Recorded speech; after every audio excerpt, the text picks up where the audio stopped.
Logia 8.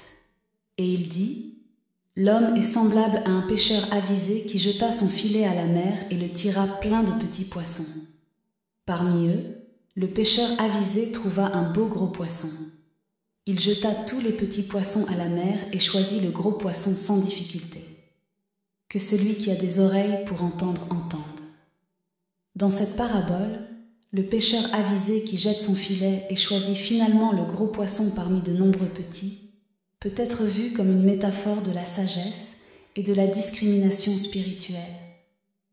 La mer symbolise le monde et les poissons de toute taille représentent les différentes expériences, vérités ou enseignements auxquels on est confronté dans la vie.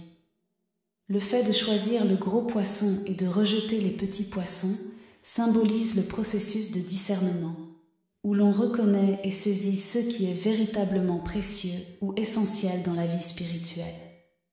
Cela implique de distinguer entre ce qui est transitoire, moins important ou distractif, les petits poissons, et ce qui est fondamental et transformateur, le gros poisson. Ce processus de discrimination et de détachement est similaire à certaines pratiques du yoga et de l'Advaita Vedanta. Dans le yoga, par exemple, la pratique de la concentration et de la méditation vise à focaliser le mental sur l'essentiel, écartant les distractions et les pensées superficielles.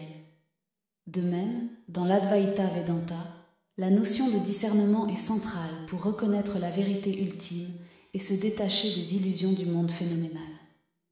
Logia 9.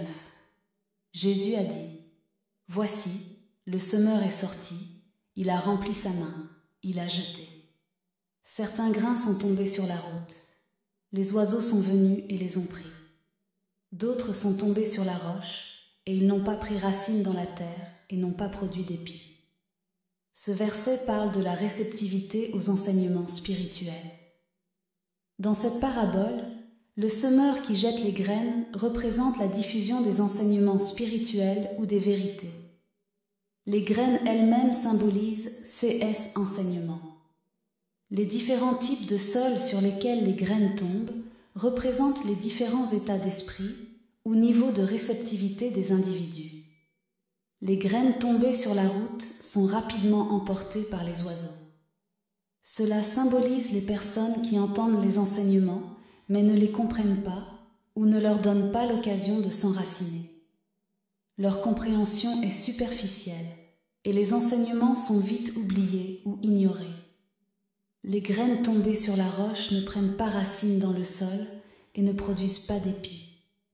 Cela représente ceux qui accueillent les enseignements avec enthousiasme initial, mais sans une compréhension profonde ou un engagement véritable, de sorte que les enseignements ne prennent pas racine dans leur vie et ne produisent pas de changement durable.